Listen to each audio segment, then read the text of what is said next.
3 వారాల క్రితం 94 మంది అభ్యర్థులతో తొలి జాబితాను విడుదల చేసిన తెలుగుదేశం పార్టీ ఇవాళ 34 మంది అభ్యర్థులతో అసెంబ్లీ నియోజకవర్గాలకు సంబంధించిన రెండవ జాబితాను కూడా విడుదల చేసింది. ఈ జాబితాలో చాలామంది పాత వాళ్లకు చోటు దొరికింది.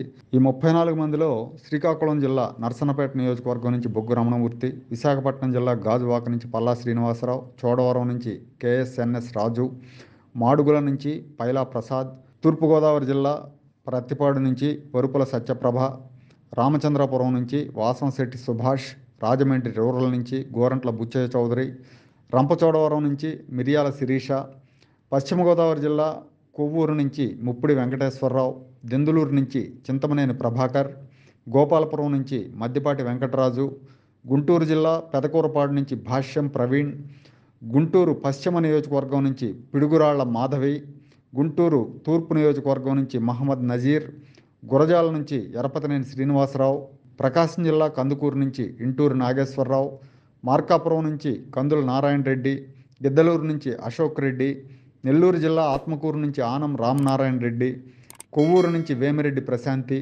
వెంకటగిరి నుంచి కురుగొండ్ల లక్ష్మీప్రియ, కడప జిల్లా కమలాపురం నుంచి పుత్తా చైతన్యరెడ్డి, ప్రొద్దుటూరు నుంచి వరదరాజుల రెడ్డి, కర్నూలు జిల్లా నందికొట్కూరు నుంచి బిత్తా జయసూర్య. ఈ 34 మంది అభ్యర్థిత్వాలు ఖరారయ్యాయి. త్వరలోనే మరో 2-3 రోజుల్లో మిగతా 16 మంది అభ్యర్థిత్వాలను కూడా ఖరారు చేసే ఆలోచనలో తెలుగుదేశం పార్టీ అధిష్టానం ఉంది.